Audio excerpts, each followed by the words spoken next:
podcast. Here we go. Hello, hello, around the block and around the world. This is where we discuss, debate, and deliberate all things diabetes. Represent type 2. My name is Dobie Maxwell, usually representing type 1, the vivacious, effervescent, and always in the know Miss Sammy Parker is off today. She is on assignment. Joining me in her place, type 2, the lovely, the talented, the always in the know as well, Miss Donna Cross. Hey, Donna. Hi, Dobie. How are you? It is a blast to have you back on. You were a great guest when you were on JMT before, and now we're a co-host. We're going to be diving into type 2. No offense to Sammy. Type 1 is her own world, and that's her expertise. But you and I have a different viewpoint in the diabetes world, and we're going to share that today. It sounds really good. I believe that type 1 and type 2, they do overlap in some way. So I feel that this will even benefit even type 1 in some way or another. You know, I think the whole thing is knowledge and education. Yes. And I know I learned working with Sammy that type 1 is different. I learned a lot about that. So hopefully type 1's listening will learn about type 2. And again, it's not all the same, but there are enough similarities that, you know, diet and exercise and things about depression. We talk about a lot of those subjects. But today we're going to talk about a type 2 exclusive, and that's a reversal, turning type 2 diabetes around. And unfortunately, type 1, you kind of got it for life. Type 2, we are blessed in a way that we can do something about it. Absolutely right. I've always thought that I've never quite understood that the person living with type 1 is a special person, because not only do they have to deal with being a human being, they also have to be an organ. And I cannot fathom how they do it. I cannot fathom how they cope. It is a mindset that I'll never experience, and I don't ever want to. And I give them props because they are true warriors. It's amazing. It is amazing. And I think one thing that type 1 and type 2 need is a structure of support, whether that's a family structure. Sometimes that can be difficult, or a structure like a podcast like us. I mean, I don't know what people did before podcasts. It was lonely. We talked to a lot of our guests, and a lot of the people that I meet say, boy, you know, I was the only one in my family that had diabetes. And then, you know, how people treat you. We have go back and listen to some past episodes. You know, they tell you what you can eat. Are you sure you can eat that with diabetes? Well, can I see your doctor's certificate? You're not a doctor, but you're telling me what I should be eating. And that can be really frustrating sometimes. And sometimes it's an insult. Flat out.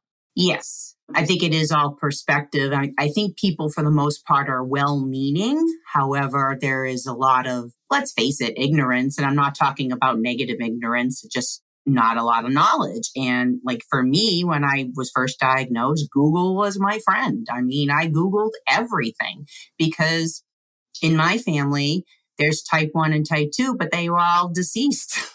I had nobody to talk to. And my brothers and sisters who are still living, they don't have it. So it really was just me. And Google was my friend. There were no podcasts about it, nothing. Dead men tell no tales, as they say. No, it's really true. That's right. I don't know what people did. I mean, think about it in the history of diabetes, which goes back centuries. Think of the time we have the podcast now, as we record this, 15 years, 10 years, whatever it is. But before that, it's just like, oh boy, fruit basket upset. Wild information, Wild West out there with no rhyme or reason. So today, I think we want to offer some encouraging stories, because one thing about you and I, Donna, we have turned our diabetes around. And for type 2s, not everybody does that. So hopefully our stories can help, at least encourage. Your story sure encouraged mine. So let's start with you, ladies first. As they say, tell your story so listeners, if they haven't heard it before, can catch up on who you are. Absolutely. Okay. Going way back, in my family, I have type 1 and type 2. My maternal aunt died at 9 years old from osteomyelitis, which basically is an infection in the bone masked by type 1. They didn't know that she even had type 1. And this is back in the 30s. Insulin was not readily available. So she died at 9 years old from that. My maternal grandfather lost both his legs and died at 71 years old. He ended up with adult onset type 1 when he was like 68 years old, Ooh. Which was extremely rare. They basically considered LADA diabetes adult onset, but it was extremely rare back then. Type 2, the only person I knew who had it was my father, but it was adult onset. He was like well into his 80s. You know, and that's common. But other than that, I did not know of anybody in my family who had type 2. I also had gestational diabetes with both my pregnancies. Okay. So they were high risk. babies were fine. I was, however, put on insulin during my pregnancies. So I do know the stories about having to inject insulin 6 times a day. It's not fun. Let me ask you this, Donna. I'm going to interrupt you. What was the feeling that you had when gestationally you heard the word diabetes? It can be a killer. It's a bomb dropped on you. What was your reaction? I was so frightened because now we're going to go back 22 years now. So things have changed now. But back then, the only way that you could really safely take care of it was just to put insulin in. And they wanted me to put it into my stomach. And I'm like, that's absolutely not going to happen. So I had to inject it in my thigh 6 times a day. And painful, hungry. I was put on the Atkins diet back then. 0 carbs pretty much on the Atkins diet. 0 carbs. And let's face it, you're growing a body inside of a body. Sure. And the babies, gratefully, were taking the fat that I had stored in my body and using it to grow. So my first pregnancy, I lost 30 pounds. The baby took it all. Wow. The second pregnancy, I only gained 4. So again, babies were healthy. They did what they were supposed to do. But my pregnancy was excruciatingly painful, hungry constantly, and selfishly, you have your baby showers. You can't eat your sweet. You can't eat your cake. You can't do this. That's selfish. But it still kind of affects you mentally. Like, really? Why are all these women glowing? They have these great pregnancies. They gain anything they want. They eat anything they want. And then there's me. What the heck did I do? Why is this happening to me? And then you start the victim mentality. So it was painful and depressing and all that stuff. So I did not enjoy my pregnancies. And to kick it off even more, I wanted a 3rd child. And the doctor says absolutely not. Because if you have your 3rd child, the diabetes is going to stay with you. In gestational, what happens is when you deliver the placenta, 90% of the time or whatever, the diabetes goes away because that's where it is. It's the placenta can't utilize sugars. It's really that fault, the placenta's fault. But every time you get pregnant, you get more and more of a chance you're going to keep the type 2 or, eventually. And then so they said you cannot have a 3rd child, which destroyed me. Then it's like, my fault. Now I can't even have a 3rd kid. So it was not a good time. For sure, it's not your fault. But let me ask you this. Now, did you deal with an endocrinologist during this time, or was it just your general practitioner, your doctor? Yes, I had to have an endocrinologist. Yes. And along with the OBGYN and along with the nutritionist. So I had a big care team. But sometimes in that situation, not everybody's on the same page. And that could be, again, I'm not a woman. I was never pregnant, but I just, from the stories that I've heard, it's like, okay, you have to deal with all these things. Diabetes is hard enough. Pregnancy is hard enough. Endocrinologist is hard enough. So all 3 of them together and with everything else, it's like, that's got to be overwhelming. It was extremely overwhelming. I guess you'd have to say, as far as the rest of my history goes, I have been blessed by very smart and kind doctors who thought out of the box. And these people, I remember, were kind like you'd never believe, and they helped me. And yes, I was overwhelmed, but they helped. So I was very lucky. Let's put it that way. How was your family through this whole ride? Were they supportive? Did they just basically leave you alone? Sometimes that can be a thing too. Leave you alone, you feel just like you're drifting with no encouragement, no rudder. Well, my husband was great. But I think back then, my family, my immediate family was not in the picture. They didn't even know I was pregnant. So okay, they were out of the picture. It was really more my husband's family. And back then they were still giving out the lavish parties and the this and the that. And they didn't get it. However, I didn't really talk about it much. I kept it to myself. So it's really kind of no fault on their end. I wasn't very vocal about it. I remember having a party for my first child. And I remember there were cookies there and I had one cookie. And then I was like, oh my God, I'm just killing my baby. I just had a cookie. Oh my God. And I had to go went and checked. And then I was low. I was like in the 60s. I'm like, well, yeah. It was very stressful, but I didn't tell anybody. The Diabetes app is an online community platform that was created to help people living with diabetes find support and information in one spot. And on the Diabetes app, you can join groups and connect with other people all over the world who are also living with diabetes. I mean, for me, whenever I have a bad day, I find myself scrolling through the mental wellness group just to reassure myself that I'm not alone. The Diabetes app has a resource section where you can find articles, recipes, tips, and tricks for managing your diabetes. Download the Diabetes app today and connect with us right on the app. Okay, so let's move ahead. So you had your babies and they're healthy now, correct? Yes. All is good? All is good. Yep. Thank God. They're not diabetic? They're not diabetic, no. Beautiful. Now, you got type 2 dropped on you. That's another great story, too. How'd you have that happen? Okay, so I was diagnosed in April 4th, 2018. However, in 2017, I started experiencing the classic symptoms. So I started experiencing, I had blindness in my left eye. The left eye just lost sight. That gets your attention, doesn't it? That got me attention. But as I say all these things, you're going to notice that I was in total denial because I knew deep down I was in trouble, but I didn't want to face it. So even blindness, I was still in denial. So it's very strange.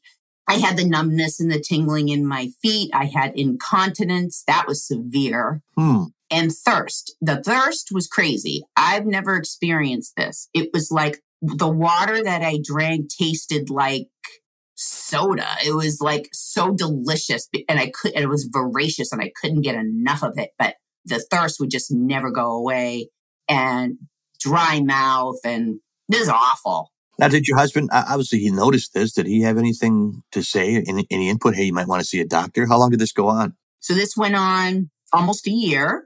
So wow. No, he didn't, because I still wasn't vocal. I kind of suffered in silence because I knew what it was, but I didn't go to the doctor. I wasn't ready. Sure. And the only thing I remember is I was worrying about my eye, but I was like, well, I'll just go get new glasses. I'm getting old.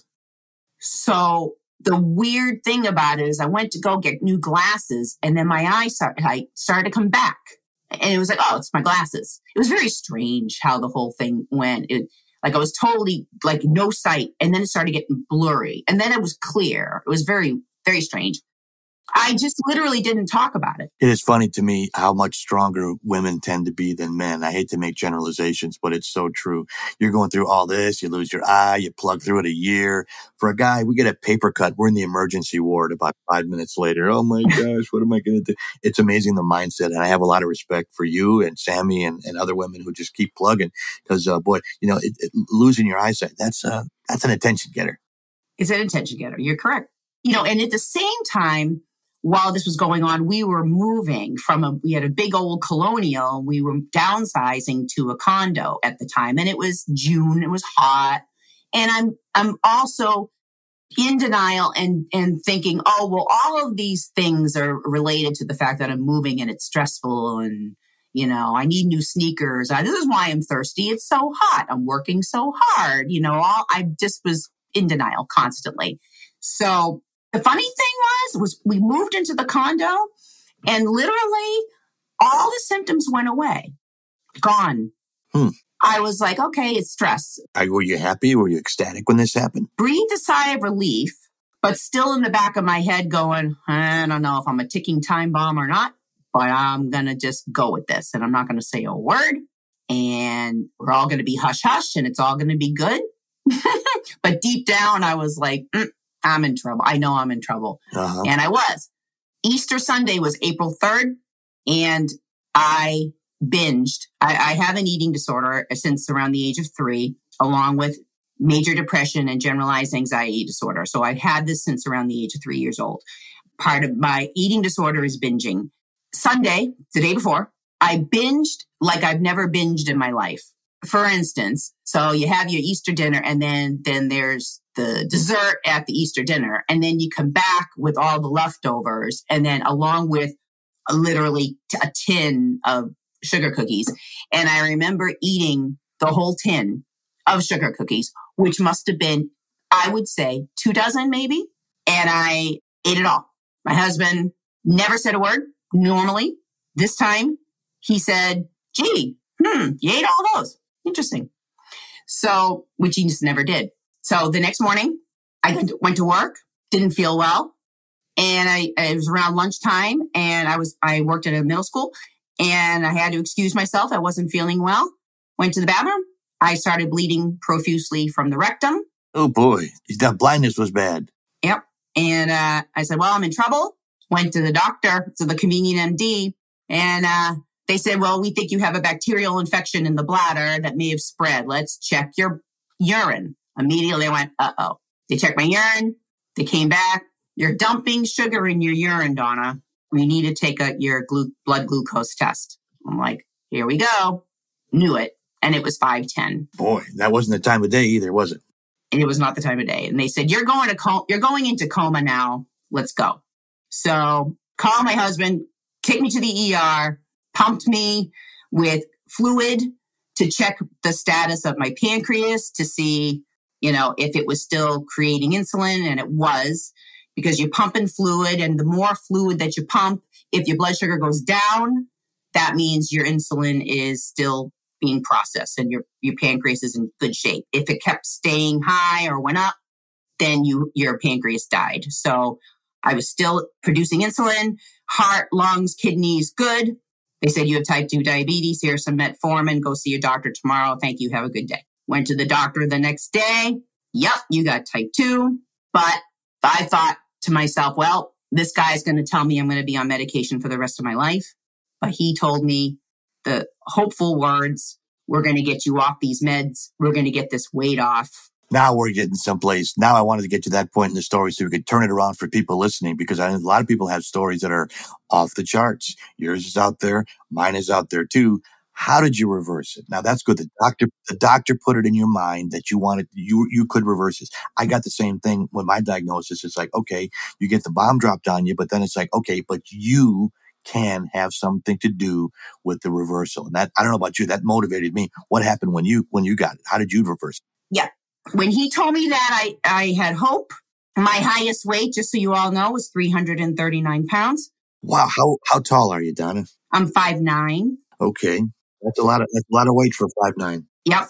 He set me up with a nutritionist. She taught me how to read nutrition labels. I started reading total carbs. I tested 5 times a day, fasting after each meal and bedtime. Through testing, I was able to figure out patterns. I figured out that grain of any sort was toxic to my body. I couldn't handle it anymore. So I removed all grain-based carbohydrates, white and whole grain. My body couldn't handle it anymore, so I got rid of them. So I'm going to stop you there for people listening here. So that would include bread, pasta, what else? Rice, bread, pasta, anything with a grain, granola bars, baked goods, anything with a grain. Oatmeal. Man, that's a lot to give up. It's a lot to give up, but I did it. Did you find it hard? Nope, because immediately, the minute I did it, the weight fell off. It was like magic. So you started at 339. How long did it take you? Give us some increments just in case someone gets, obviously everybody's different, but for you, that's a lot of weight to take off. So 339 pounds was my highest recorded rate and weight. And that was at my first pregnancy doctor's appointment. So from both pregnancies, breastfeeding, being more active, trying to work out, I had gotten myself down to 254, and 254 was my diagnosis of diabetes weight. Okay. So in 11 months, I went from 254 to 147. Wow. Congratulations. Got off metformin and all drugs. Now that's a happy ending, but let's get a couple steps before that. So now your exercise process, what was that? Obviously your diet, you got off all the grains. Did you eat 3 meals a day? Did you eat several meals a day? A lot of people have a lot of different information, and it gets confusing sometimes. For me, it was only 3 meals a day, breakfast, lunch, dinner, no snacks. I had vegetables, lean meats, and fish, eggs, nuts. I could not eat fruit. That spiked me no matter what I did. Yeah, so basically I couldn't have any more fruit. Grain was gone. Processed foods, anything processed sugars gone. So lean meats, lean fish, vegetables, eggs, nuts, cheese, Greek yogurt, all those things. Basically just whole foods. Do you get sick of these things? Because if your diet's limited, obviously, variety is the spice of life. And if you're not getting it, that can be tough. I guess I'm strange because I'm not sick of it. I'm almost at 5 years. It'll be 5 years next month, and I haven't touched a grain in 5 years. Wow. No, I'm not sick of it because I see what it did. And then I started walking every single day, 7 days a week without fail, at least 2 miles a day. Bingo. Now we're talking on the same page here. It's the walking and the exercising 7 days a week. And again, if you're listening to this and you just got diagnosed, I don't have time, 7 days a week, blah, blah, blah. I was like you, fear of diagnosis. And when the doctor said it, he said you can reverse it. And I said, well, how often should I exercise? He goes, how many days in a week are there? And I said 7. And he said, that's how many days you potentially could. But even if you did 4 or 5, it's still better than nothing that you were. Now, did you exercise at all? Obviously, if you're 339, you're probably not exercising that much before. At 339, I did not. But as I said, when I had the pregnancies and then I delivered the kids and then I nursed them. And then, of course, you're being a little more active because you've got toddlers and you're pushing baby carriages and things like that. Naturally, weight came off. And also in between, I tried to work out. I tried to walk more. I tried that and it helped. I got down to 254, but it wasn't enough. The damage was still done. But I'm grateful that I at least got there because if I was stayed in the 300s, maybe I'd be in worse place right now. I think you can pretty much assume that. I'm not a doctor, but I think, to getting the weight off. Now, people around you, obviously you lost a whole person. Did they notice it? Did you get positive feedback? I would assume you did. Yes, it was crazy. Actually, they're like, what's going on with you? What's happening? That type of thing. And once I started vocalizing what was going on with me, they were amazed. People were starting to listen to me and like taking my advice here and there. Maybe they started implementing things in their life. And I was like, wow, that's really great. So yeah, it was very positive. And even my kids, especially my son, he'll do the walking now, even himself. So, because they realize, well, if mom's got this, there's a potential that I'm going to get this. And so even they're adopting the healthy values and things. And that's really all I care about. My husband really, he's very now into the carb thing too. And I think he's turned paleo now. So he lost weight. So. Well, it's good that you're spreading the word in a good way. Now, let me ask you about your A1C. If you're 339 and you got, what was your A1C, if you don't mind my? My fasting blood glucose at diagnosis was 510 and my A1C was 12.3. I'm sorry. That's probably one of the highest ones I've heard. Yep. And now I'm consistently at 5. Good for you. And I check my blood sugar here and there still. They said I should check it whenever I feel like I need to. So every once in a while I will, just to see if I'm on track, and I'm still on track. And yeah, still, as long as I keep doing what I'm doing. I've added strength training to my life now, which helps even more because it helps your metabolism, burns more carbs. So I've added that. I drink a gallon of water a day. That helps. I think your favorite letter in the alphabet is P. It is. That's a lot of water. It's a lot of water. I'm doing the same thing. I'm just about to start the strength training as well. And I think, and people that are listening, if you're newly diagnosed, if you're like I was, and like 99% of the public, male and female, exercise is not appealing to you. It's like one of those things where you want to lay around, play video games, watch TV, whatever you do. And on paper, that sounds fun. And then you get sluggish, and then diabetes happens and a lot of bad things. But pretty soon, I think you're in the trap of it, and motion is just something you don't want to do. Then, no matter what starts it, if it includes fear of getting the diagnosis, I don't know about you, I got into it. I can't picture my days without walks. As we record this episode, this is day 322. I haven't missed a day of at least 10,000 steps or more. And again, I'm not comparing if you're doing 2 miles, 3 miles. Mine is about 5 miles. Yesterday, I did 7.5 miles. Wow. I didn't even realize it. It's one of those things I was talking on the phone. I listen to YouTube videos when I'm walking. So it's kind of like part of my day. I return phone calls and people say, "What, are you in your office?" I say, "Yeah, I'm walking through the store or the mall," things like that. It's just part of my life, and it's part of your life too. And that's the one thing I think we can give to listeners is it's not comfortable, but once you get in the groove, you don't want to get out of the groove. And the health benefits are so great. I just encourage people to get over that hump. 100%. And the other thing too, for me, I guess I could be a different type of person, but let's face it. If you started out in a sedentary lifestyle and you're diagnosed, I am not telling you now you need to go run a marathon. And that's a mistake too. No, this isn't how it works. I know I did that too. You get out there and you go, and then you're so tired after 3 or 4 days, you don't want to do it anymore. Then you skip a day.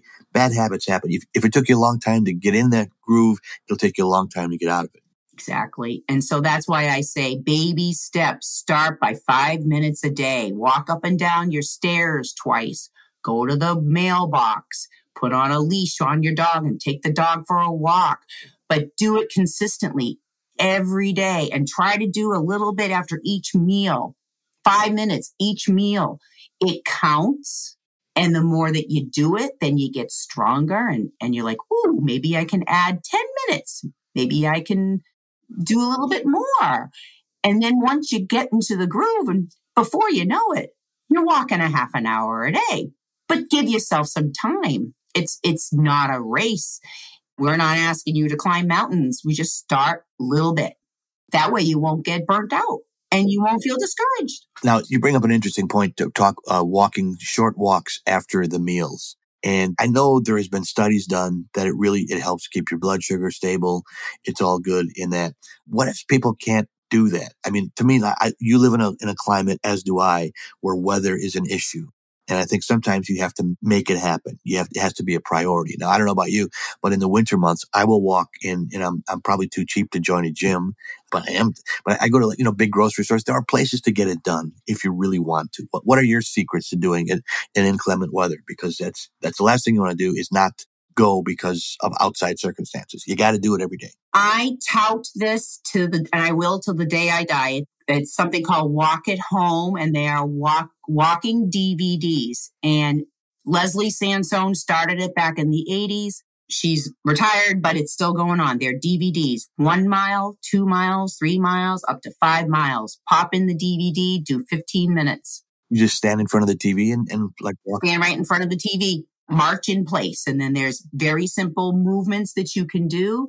I do that. I recommend it highly. I supplement this along with walking outdoors in the summer or spring. I love walking outdoors, but this keeps you consistent. And she's on YouTube. She has a Walk at Home app. It's amazing. She saved me. It's called Walk at Home. You've got to try it. And you can use bands. You don't have to. It's very flexible. You can make it your own workout. But as long as you stay to the beat, then that's the goal, staying to the beat of the music, just walking in place. If you had to give advice, because I know we get a lot of new people that are diagnosed listen to JMT, and I'm very grateful for all our listeners, but especially the new ones, because like you said, you and I, in our diagnosis, I was diagnosed in 2011, and I was just all alone, and it's scary and overwhelming and all those things. So hopefully we're just putting some tips out. So what tip would you give to somebody that's newly diagnosed with type 1 or type 2 that they can have some hope? My tips are this. Please make sure you test your blood sugar 2 hours after each meal and keep a logbook. And this is the only way you're going to know, because it's trial and error now, what foods affect your blood sugar. What foods can you eat? What foods show them, spike them. This is the only way you're going to know. Every diabetic is different. So some can have green, some cannot. It all depends on your body's way of using the nutrients and the resistance. It's insulin resistance. So we're trying to get the cells to clear to get the glucose in. So we're trying to find foods that will allow the glucose to get in for energy. So the seed oils, the white grains, the processed stuff, that's the stuff that causes insulin resistance. So please test. Also, I'm telling you, drink half your weight in water. If you weigh 150 pounds, drink 75 ounces. So you should slosh when you walk, pretty much. Yeah, you really do, because it's true. Hydration will slide glucose into cells. And it breaks up the insulin. So try to get that water in you and move after each meal. Shake, shake, shake, shake your booty, as Casey in the Sunshine Band. Those are the only tips I can give you. Donna, those are great tips. Test, water, and workout. Donna Cross is our guest. Thanks. The time flies by, as it always does. And we love Sammy. We appreciate her. She'll be back soon. But right now, this is a type 2 episode. So tell your friends that are type 2s. If you are a type 1, hopefully you learned something. And we wish you all the best in your journey as well. Donna, how can people get a hold of you? I have a little link tree. It's Linktree/remote Reiki with Donna Cross. And then it has kind of all my information, my phone number, my email, all of that stuff. But I also am a Reiki practitioner, and I specifically help people with diabetes with Reiki. And it's a supplemental holistic therapy that works with conventional medicine to get you relaxed, alleviates pain, allows you to cope with diabetes burnout. It's a wonderful therapy. So it's a Linktree/remote Reiki with Donna Cross. I'm going to give you a double, triple thumbs up. If I had 3 thumbs, I give it. I took Donna's Reiki sessions and they were absolutely fantastic. Donna is passionate about what she does. She's a wonderful person. I'm so delighted that we got a chance to have you back on again. Go back and listen to Donna's other episode on JMT in the past episodes. And Donna, hopefully we'll have you on again. Reiki is a whole other episode in itself, among other things. You're a great person and you're out there slugging. We really appreciate you. You're an inspiration to me and I know our listeners too. Thanks for being with us. Thank you so much for having me. We'll have you again. Sammy is on assignment. She'll be back soon. JMT, JustMyTypePodcast.com to get it all done. My name is Dobie Maxwell, closing out this episode. Thank you for listening. We will talk at you again soon. This is the Just My Type Podcast.